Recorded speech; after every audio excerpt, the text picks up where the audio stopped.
Hi, Hello, everybody. we're in, where is it, Mount Vernon, Illinois, over just a little over halfway on our trip to Andrea and Williams, with a stop over there before we get to Virginia.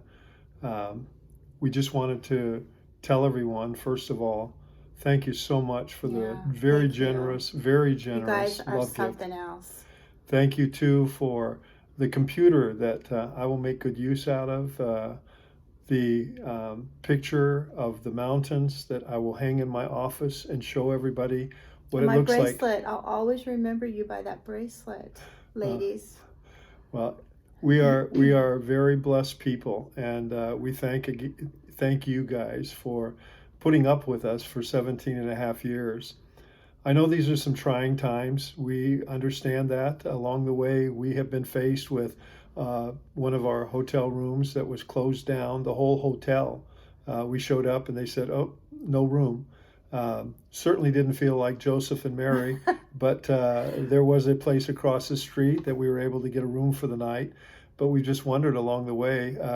Today, we stopped at a Taco Bell. I said, man, I'd really like a Taco Bell, and they wouldn't take service. I couldn't drive the truck through the drive-through. Julie walked up to the drive-through. They said, "We're not doing that," and so we had to drive on down the road. So we felt no room. We've come to love truck stops a lot. Yeah, yeah. Uh, but anyway, with all this confusion, all that's going on, all the doubt and fear, Yeah. I think Satan is using this wildly to just instill a fearful attitude on the part of those people who don't have a relationship with the Lord. But just a word to the Christians this morning. Julie was reading in her devotional, and we read together out of, actually, it was the book of Esther and chapter 4, the story where Mordecai comes to Esther and tells her to go before the king and to stop what would be the slaughter of the Jews. And she replies in chapter 4, if I do this and unasked for, that could put my life in danger.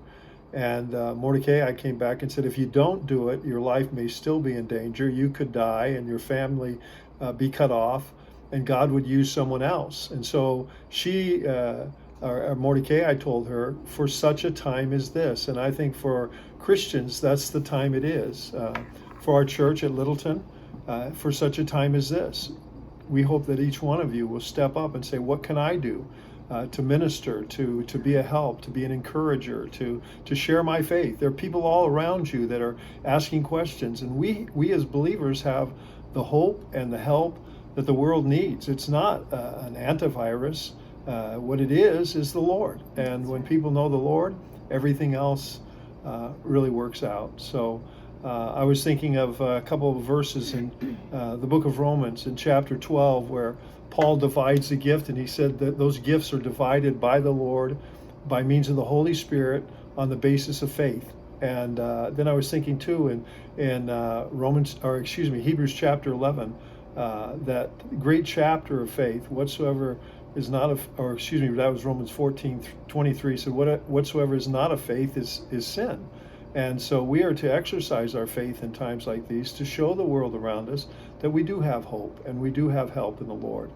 And so I just encourage you to take stock in who you are as a believer and what you have as a Christian, the resources that we can rest in and trust in. I'll tell you, along this trip, God has showed himself over and over and over again. Getting the truck, and originally that it didn't work out, and then we got the truck we wanted. Getting a trailer to pull the car, again, where we were going to have to get it, what we were going to have to do, and God provided that. And even with the hotel room last night, when we pull up and they said no place here, God provided a room right across the street, and we had a restful night. So God is at work, and I trust that you'll understand that, accept that, and realize for such a time as this, God has strategically placed each of you where you are. For the health of the church and the future growth and what God is going to do at Littleton, each of you strategically placed by God for this time. And I know you're going to do well. I know God's going to bless. I know great days are ahead. And I just want to say again, thank you for your love, for your care, for loving us these 17 and a half years. And we will never, ever, ever forget you. You have a place in our hearts forever. And we're sad that we weren't able to say our goodbyes. That was really a hard thing. But I know it was harder on you guys. I'm sure that you weren't able to do that. You had everything planned, but God knows what's going on, and it really is never goodbye. We're gonna be together someday forever, and I'm so looking forward to that. But we will hopefully be back in the Denver area, and if we do, we will make sure we let everybody know so we can see as many people as we possibly can. But we just love you all so much. You have been so good to us. We couldn't have had a better group of people that we shepherded for 17 and a half years. We just love you so much.